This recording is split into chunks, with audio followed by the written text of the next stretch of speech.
नमस्कार दोस्तों। आज जिस स्टॉक की चर्चा मैं आपके सामने करने वाला हूं, उस स्टॉक का नाम आपको आपकी स्क्रीन में दिख रहा होगा। स्टॉक का नाम है एफल 3i लिमिटेड। और लास्ट ट्रेडिंग सेशन में यानी 28 नवंबर को आप देखेंगे जब बाजार बंद हुआ है, स्टॉक ऑलमोस्ट ऑलमोस्ट 1% की मैं कहूँगा गिरावट दिखा रहा है।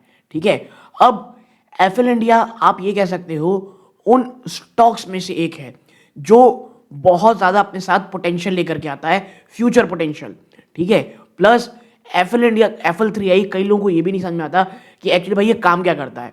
क्योंकि एफएल इंडिया को अगर मैं आपको पिछले एक साल में दिखाऊं, पिछले एक साल में स्टॉक ने आपको 3.7% का रिटर्न दिया। लेकिन निचले स्तरों से जब आप देखते हो ना, जहां एक समय स्टॉक 1400 रुपए था, वहां से रैली करके स्टॉक 53% भागा था और आपको जो हाई 2145 का देके गया था। तो सबसे पहली चीज आपको समझनी पड़ेगी, एफएल 3i के लिए ये जो 2000 का लेवल है भाई साहब, ये मैं कहूंगा एक बड़ा रेजिस्टेंस होगा। तो जो लोग ये सोच रहे हैं कि भैया ऐसा कौन सा लेवल जो हमको देखना है कि स्टॉक एक ब्रेकआउट ही दे जाए, वहां सस्टेन करे तब आगे बढ़ेगा और आगे तेज जाएगा, तो देखो बिटवीन 2000 को तोड़ता है और इसका जो 52 वीक हाई है जो लगभग 2185 रुपीज है, जब तक इसे तोड़ करके ऊपर नहीं जाए तब तक कोई आप कह सकते हैं ना कि एकदम ब्रेक ही आउट दे दिया है, वो नहीं हो सकता।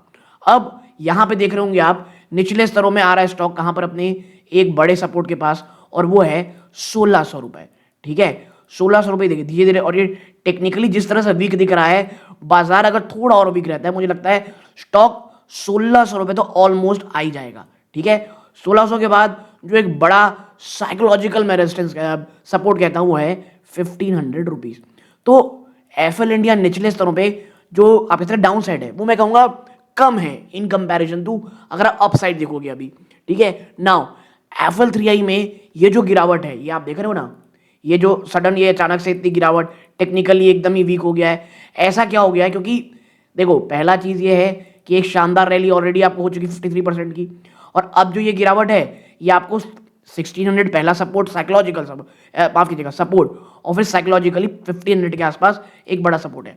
तो अक्सर वो निवेशक मैं कहता हूं जो अपने पास वॉच लिस्ट तैयार रखते हैं, जो अक्सर देखते हैं भाई कौन से स्टॉक को अपनी वॉच लिस्ट में रखना है, तो एफएल इंडिया अब थोड़ा सा मैं कहूंगा उस वॉच लिस्ट में स्टॉक रखने लायक हो रहा है। हाँ, कई लोगों का ये मानना है थोड़ा हाई पी रेशियो है, जी हाँ 55.65 पी है, लेकिन ये कभी आपको डर्ट चीप में तो नहीं मिलने वाला। अगर आप ये सोच रहे हो कि एफएल 3i आपको एकदम ही सस्ते भाव में मिल जाए, भाई साहब ऐसा नहीं होने वाला है। ये थोड़ा सा महंगा एक्सपेंसिव ही मिलेगा आपको। ठीक है, लेकिन हाँ, जो एक समय में जो जब ये 2100 के पास ट्रेड कर रहा होगा, उस समय जो एक बहुत ही अल्ट्रा प्रीमियम वैल्यूएशन थी, वो कहीं ना कहीं डाउन होकर के वो फ्रॉथ हटती दिखाई दे रही है। और 1500 मुझे भी ये लगता है कि एक परफेक्ट लेवल होगा एफएल इंडिया के लिए, अगर आपका रिस्क फैक्टर थोड़ा सा मैं कहूंगा थोड़ा ज्यादा है, क्योंकि FL India at the end of the day थोड़ा सा मुझे रिस्की बैट ही लगता है कि थोड़ा एक्सपेंसिव रहता है। बट किस सेक्टर में है, क्या चल रहा है, मैनेजमेंट क्या कह रही है, इन तमाम चीजों में हम चर्चा करेंगे। आपसे बस एक रिक्वेस्ट है, उस लाल बटन को दबाइए ताकि इस प्रकार की वीडियोस हम बनाए एनालिसिस के, बहुत मेहनत लगती है दोस्तों। वीडियो को आप कह सकते हैं जो डेटा है उसे बस कंपाइल करके आपके सामने रखा है मैंने।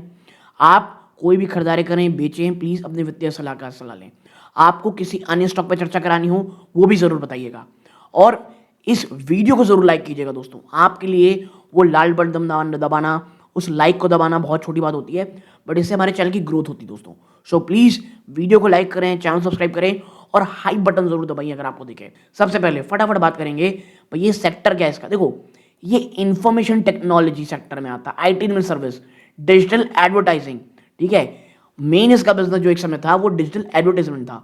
लॉन्ग टर्म इम्पैक्ट क्या है? देखो हाई ग्रोथ पोटेंशियल, मैंने पहले भी कहा है, कंपनी ऑपरेट करती है लगातार बढ़ते हुए mobile ad digital advertising market में, स्पेशली इन इंडिया और अन्य इमर्जिंग मार्केट में जो बहुत ज्यादा हाई डिजिटल एडॉप्टेशन रखता है।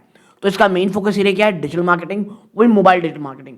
फिर इसका बिजनेस मॉडल क्या है? तो देखो बिजनेस मॉडल में अगर आप आओगे तो आप पाओगे consumer intelligent platform, leveraging property artificial intelligence, machine learning to deliver consumer recommendation और conversion.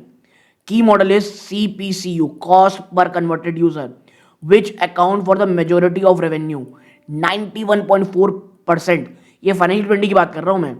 And is result driven, setting it apart from click impression based model. देखो इस दूसरों को अलग क्या करता है, क्योंकि ये जब तक कंज्यूमर को कन्वर्ट नहीं कर देता तब तक ये कह सकते हैं जो अन्य मॉडल होते हैं वो क्या होते हैं भैया क्लिक इंप्रेशन में, ये जब तक कंज्यूमर को कन्वर्ट नहीं कर देता, कॉस्ट और कन्वर्टेड यूजर, तब तक यहाँ पे ये कह सकते हैं यूज नहीं होता। और क्या के लिए करता है ये, एआई और मशीन लर्निंग। मतलब बहुत आम भाषा में समझ जाइए, जब तक आपका काम पूरा नहीं होता, कोई माल खरीद नहीं लेता, तब तक वो नहीं होती पैसे ना, तब तक वो कैसे कन्वर्टिंग नहीं आती कि भाई पर कॉस्ट कंज्यूमर कितना है। सस्टेनेबल कॉम्पिटिटिव एडवांटेज, इसकी मोट क्या है, ये है सीपीसीयू मॉडल जो हमने देखा, कॉस्ट पर कन्वर्टेड यूजर, और जो इनका एआई एल्गोरिदम है जो 16 यूएस पैटेंट्स हैं इनके पास, ये से एक स्ट्रॉन्ग कॉम्पिटिटिव एडवांटेज देते हैं बाय रिड्यूसिंग और fraud, offering higher return on marketing investment ROMI to clients. और इनका जो एसेट लाइट, देखो मैं हमेशा कहता हूं ऐसी कंपनियां जो एसेट लाइट है ना, जो इंफॉर्मेशन टेक में है, उन पे साथ सबसे बड़ा फायदा यही होता है कि उन्हें कोई बहुत बड़ा मैन्युफैक्चरिंग यूनिट नहीं लगाना पड़ता, और a scalable nature of technology is ideal for high margin growth. ठीक है, फिर बिजनेस मॉडल हो गया। ज्योग्राफिकल स्प्लिट क्या है भाई साहब, तो देखो इंडिया और ग्लोबल इमर्जिंग मार्केट जेम, ये 73.2% रेवेन्यू देता है क्वार्टर टू 2026 जो रिसेंटली आया है, और इसमें 20% जमता है year on year. Develop market वो 16.8% बढ़े हैं ईयर ऑन ईयर, और अब वो कंट्रीब्यूट करते हैं 26.1%। कंपनी का मोटो क्या है भाई साहब, बैलेंस ग्रोथ और रिस्क मिटिगेट करना। कंपनी का स्ट्रॉन्ग फोकस है हाई ग्रोथ इमर्जिंग मार्केट में, और ये एक शानदार वॉल्यूम प्रोवाइड करते हैं, वाइल ये स्टैब्लिश कर रहे हैं डेवलप्ड मार्केट में भी, जो इन्हें ना एक अच्छा रियलाइजेशन और पर प्राइसिंग देता है। देखो इमर्जिंग मार्केट आपको बहुत ज़्यादा पर प्राइस नहीं देना, कॉस्ट पर प्राइस, मैं कॉस्ट पर एक्विजिशन ही कह लीजिए आम भाषा में, लेकिन वो वॉल्यूम देता है, और एक अच्छी कंपनी यही होती है जो वॉल्यूम और मार्जिन दोनों को ठीक ठाक साइकिल कर पाए। ठीक है, तो ये इस प्रकार की चीज़ है। फिर आप देखते हो भाई क्वार्टर टू के नंबर कैसे आए हैं, इसमें कैसा रहा है, 19.1% का जंप है year on year, driven by volume growth अच्छी रही, और जो अर्ली फेस्टिव डिमांड आया ना इंडिया में, उसने बहुत साथ दिया।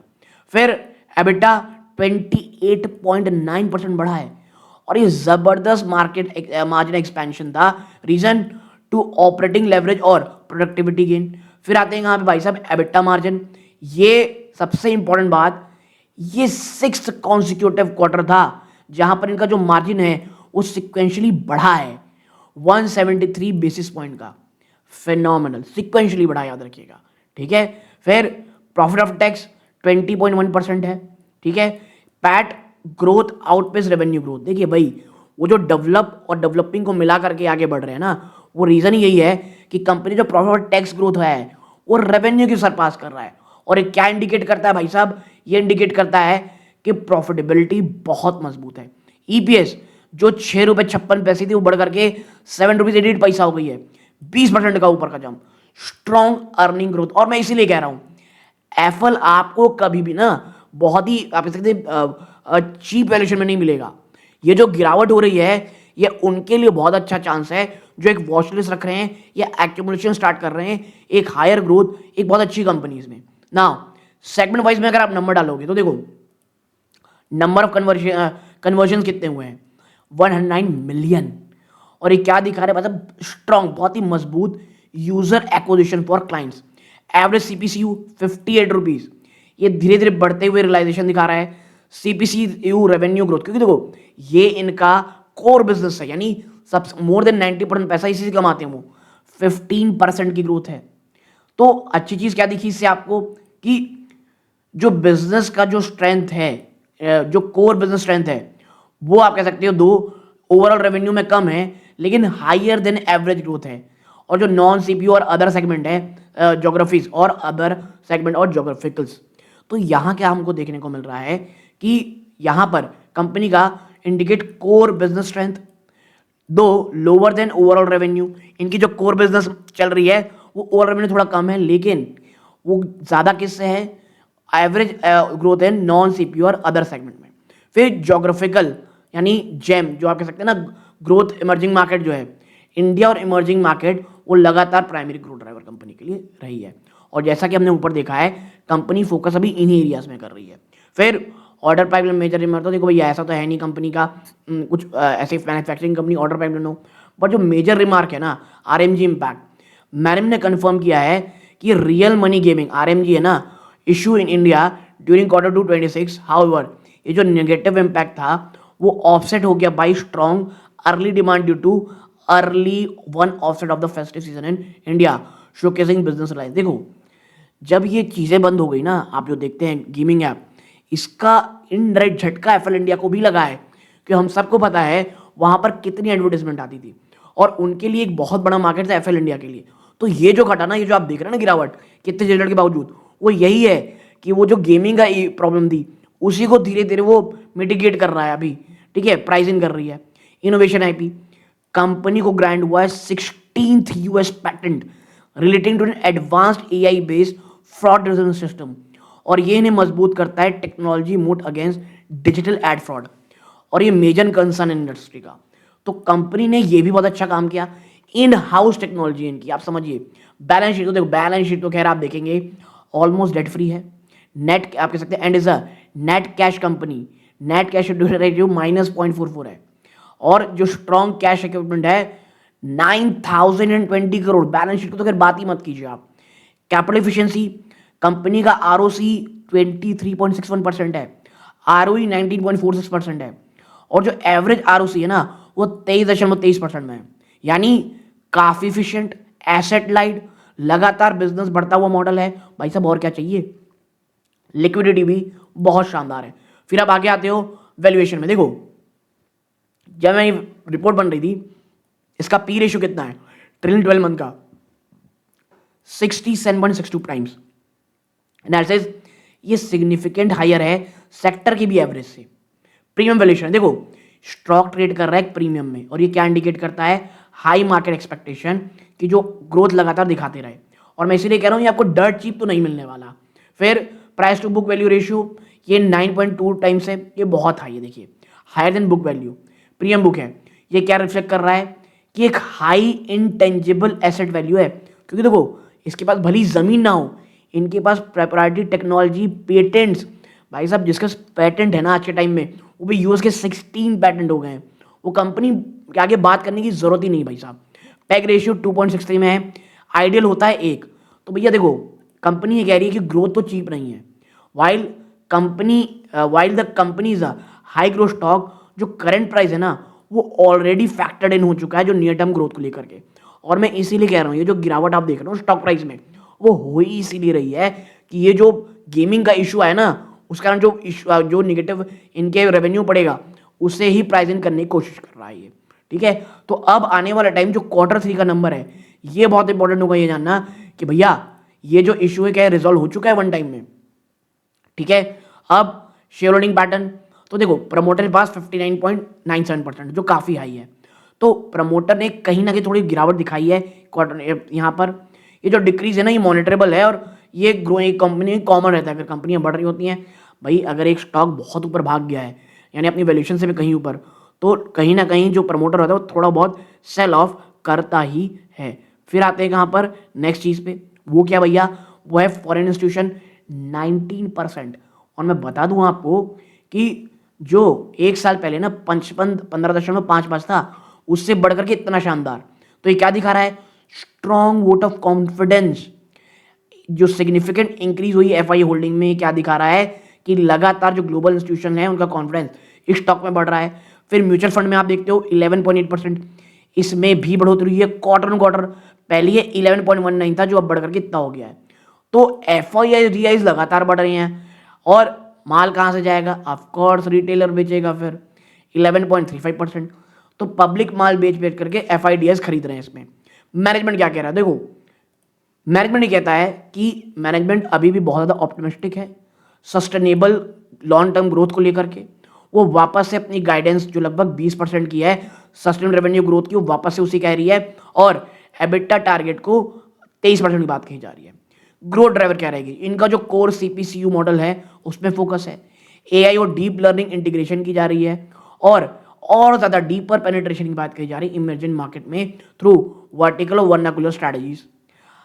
रेजिलियंस, मजबूती, कंपनी ने हाईलाइट किया है कि हमारी जो ऑपरेशनल मजबूती है वो जो रियल गेमिंग में जो नेगेटिव इम्पैक्ट पैदा हुआ है उसे ऑफसेट कर रही है। फिर टेक्नोलॉजिकल मोड कंटिन्यू, लगातार इन्वेस्टमेंट जा रही है इंटेलिजेंट ऑटोमेशन में, now powering 80+% operation and डीपिंग AI integration. 80 पर ज्यादा के ऑपरेशन में हो चुका है ये। तो लगातार टेक्नोलॉजी यूज की जा रही है। तो देखिए बहुत सारी चीजें आपको समझ में आ गई होंगी। जो एक बड़ा नेगेटिव साइड इफेक्ट मिला ना, वो रियल मनी गेमिंग का जो बैन लगा उसके कारण देखने को मिला, और उसी को कहीं ना कहीं स्टॉक प्राइसिंग कर रहा है। और मेरा ये मानना है कि ऑन अ बैड डे अगर स्टॉक 15-1400 में मिलता है, so for a longer term it's a great stock. और Q3 में हमें ये देखना पड़ेगा कि जो एक्चुअल इम्पैक्ट ये जो रियल मनी गेमिंग का आता है उसके बाद क्या होता है। तो आप यहाँ तक जुड़े रहे, बहुत बहुत धन्यवाद। वीडियो को प्लीज़ लाइक कीजिए, चैनल सब्सक्राइब कीजिए और उसका शेयर कीजिए, हाई बटन दबाइए। ये इस वीडियो का अंत है।